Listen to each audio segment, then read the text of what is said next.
माधव जी, आप एक बात सही कह रहे हैं कि ये ग्रे एरिया है कि जब उनकी सदस्यता रद्द कर दी गई और उसके बाद अगर सस्पेंशन ऑफ सेंटेंस के साथ सस्पेंशन ऑफ कन्विक्शन हो रही है, तो क्या वापस सदस्यता रिस्टोर होगी नहीं होगी, ये कोर्ट फैसला करेगी। आपकी रिपोर्ट में एक और बड़ी महत्वपूर्ण बात ये रही कि क्या कांग्रेस हाई कोर्ट जाएगी या सुप्रीम कोर्ट जाएगी। तो जहां तक ये सजा सुनाई गई है, ये मैजिस्ट्रेट कोर्ट से सुनाई गई है। और जब सीआरपीसी में कोई एक प्रावधान होता है, तो उस प्रावधान का इस्तेमाल किया जाता है।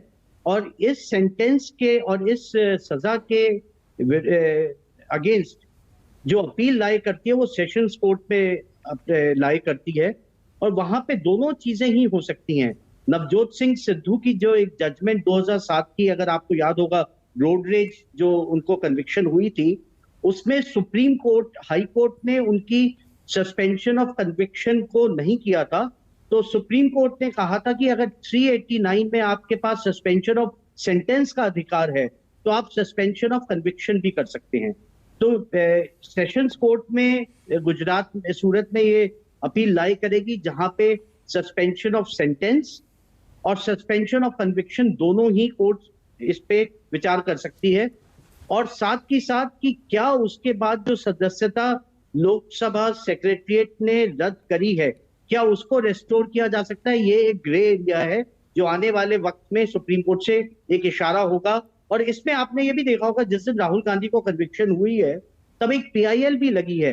और हाँ। उसमें ये मांग करी गई है कि अगर आप, जहां हीनियस क्राइम नहीं है और जहां 2 साल तक की सजा का प्रावधान है और किसी पॉलिटिकल मोटिव से आप 2 साल की सजा सुना दीजिए और सदस्यता रद्द कर दीजिए, तो सुप्रीम कोर्ट में ये पीआईएल गई है कि जहां पे मैक्सिमम सेंटेंस 2 ईयर है और हीनियस क्राइम नहीं है, तो वहां पे सदस्यता रद्द नहीं होनी चाहिए। क्योंकि कॉन्स्टिट्यूएंसी के लार्ज वोटर्स ने जब आप पे कॉन्फिडेंस रख करके आपको भेजा है, तो ये कहीं पॉलिटिकल पार्टीज का प्लॉय ना हो कि ऐसे ऑफेंसेस जो हीनियस ऑफेंसेस नहीं है और सिर्फ 2 साल के जहां प्रावधान है, तो आप मैक्सिमम सेंटेंस दे दीजिए और under the garb of maximum sentence आप किसी की सदस्यता रद्द कर सके। अगर आप राहुल गांधी के वकील होते या कांग्रेस के थिंक टैंक में होते, विकास जी, आप क्या सलाह देते? क्या सूरत के सेशंस कोर्ट में कन्विक्शन को स्टे करने के लिए जाना चाहिए, या फिर जो अभिषेक मनु सिंह भी उस दिन इशारा कर रहे थे, वो कह रहे थे ये सदस्यता रद्द करने का फैसला ही गलत है, आप सुप्रीम कोर्ट आते? वो अगर सदस्यता रद्द करने का फैसला है, वो एक अलग प्रावधान के लिए सुप्रीम कोर्ट आना पड़ेगा।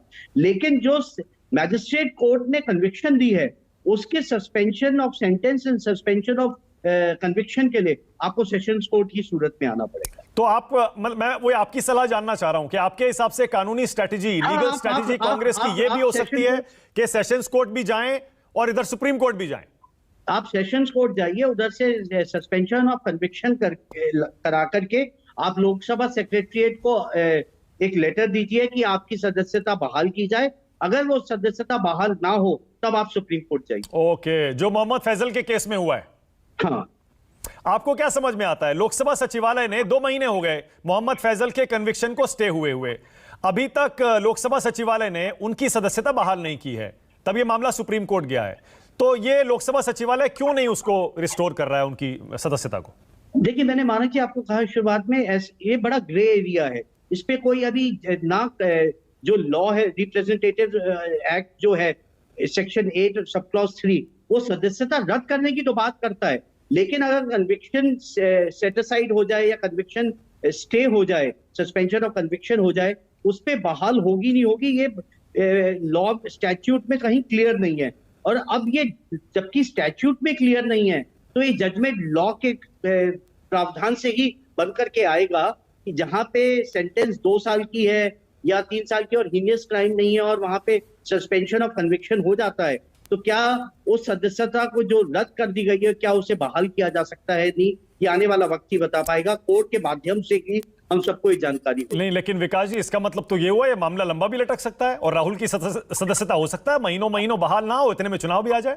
हाँ मानक जी, बिल्कुल हो सकता है। और तभी शायद अगले दिन ही पीआईएल लग गई कि कहीं पॉलिटिकल पार्टीज अपने ओपोनेंट्स को लोकसभा या राज्यसभा से बाहर करने का ये एक आसान तरीका ना ढूंढ रहे।